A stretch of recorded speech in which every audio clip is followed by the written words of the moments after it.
বানিয়ে ট্রাই করে দেখো, পুরো ভিডিওটা দেখতে থাকো।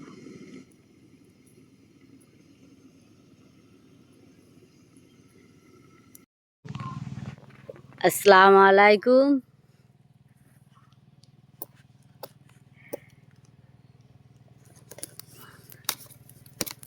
আজকের রেসিপি আমাদের রুহানাই লাউ নেব হচ্ছে।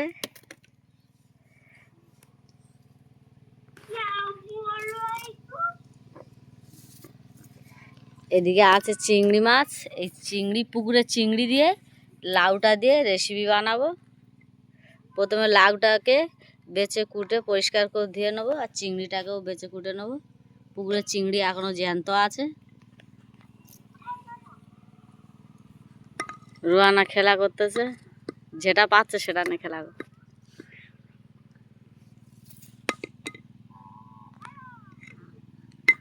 পানি লাউটা একদম ছোট্ট মতো নিয়ে নিয়েছি, কচি।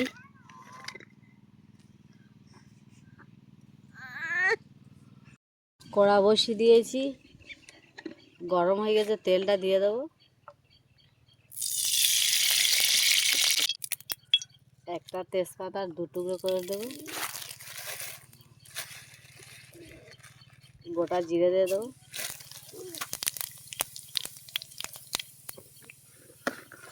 পেঁয়াজ,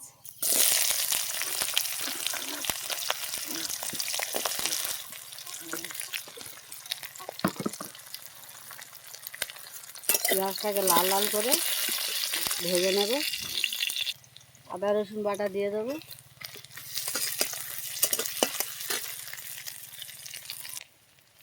চিংড়ি দিয়ে দেবো।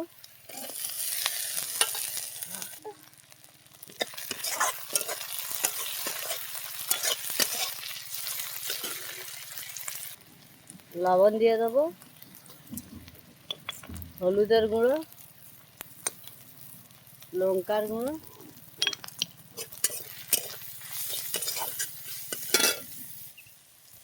অল্প একটু পানি দিয়ে দেবো।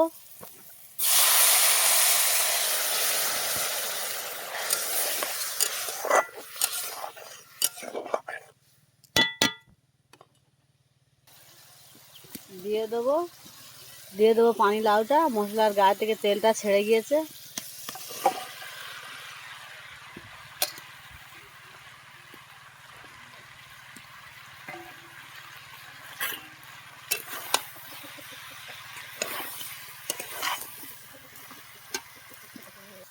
ঢাকনা দিয়ে দেবো। ঢাকনা দিয়ে দিয়ে কষিয়ে নেব। কতগুলো পানি বেরিয়েছে পানি লাউ থেকে। এই পানিগুলো শুকনো করে জাল দিয়ে নেব, কষিয়ে নেব আমি ভালো করে। পানিগুলো শুকনো করে মেরে দেব।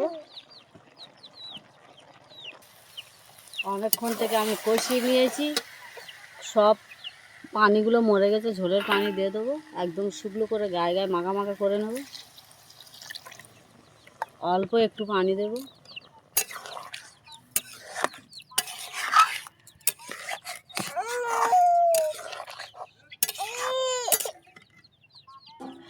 ঢাকনা দিয়ে দেবো। ঢাকনা দিয়ে কিছুক্ষণ জাল নিলে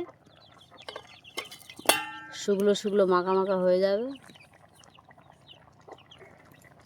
ঢাকনা দিয়ে কিছুক্ষণ জাল নেব। জাল নিলে কমপ্লিট হয়ে যাবে। ঢাকনা দিয়ে দিয়েছি, কমপ্লিট হয়ে গেছে। ঢেলে নেব। একদম শুকনো করে গায়ে গায়ে মাখা মাখা করে নিয়েছি। Recipe complete. আমি যেইভাবে পানি লাউ দিয়ে পুকুরের চিংড়ির রেসিপিটা বানিয়েছি, ওইভাবে বানিয়ে ট্রাই করে দেখো, খুব ভালো লাগবে। আর আমার ভিডিওটা দেখে লাইক, কমেন্ট, শেয়ার, সাবস্ক্রাইব করে দেবে। আসসালামু আলাইকুম, আল্লাহ হাফেজ।